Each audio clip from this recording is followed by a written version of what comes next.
নিজের হাতে খুন করেছেন স্ত্রীকে, পুলিশের দাবি স্বীকারোক্তি স্বামীর। সকালে ঘর থেকে উদ্ধার দেহ, গ্রেফতার অভিযুক্ত। ঘটনাস্থল জলপাইগুড়ির ধূপগুড়ি। স্থানীয় লক্ষ্মীকান্তপুর চা বাগানে কাজ করতেন বিরসা ওরাও ও তার স্ত্রী ভুটান ওরাও। চা বাগানের অন্য শ্রমিকদের দাবি, মত্ত অবস্থায় বাড়ি ফিরে রোজ স্ত্রীর সঙ্গে ঝামেলা করতেন বিরসা।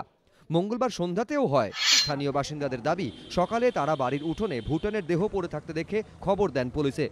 পুলিশ এসে দেহ উদ্ধার করে, বাড়ি থেকে গ্রেফতার করা হয় বিরসাকে। ওরা তো প্রত্যেকদিন ঝগড়া লাগতো, তো রাতের বেলা কি হয়েছে তারপর তো আমিও তো জানি না। তারপর সকালে আমার ওই যে ভাইবো যে বলতেছে এরকম ঘটনা, তারপরে আমি যাই দেখছি তো মারা গেছে। পুলিশের দাবি, ধৃত স্বীকার করেছেন বচসার মধ্যে একটি কাঠের বাটাম দিয়ে স্ত্রীর মাথায় সজোরে আঘাত করেন। রক্তাক্ত অবস্থায় লুটিয়ে পড়েন ২৬ বছরের ভুটান। ঘটনাস্থলেই তার মৃত্যু হয়।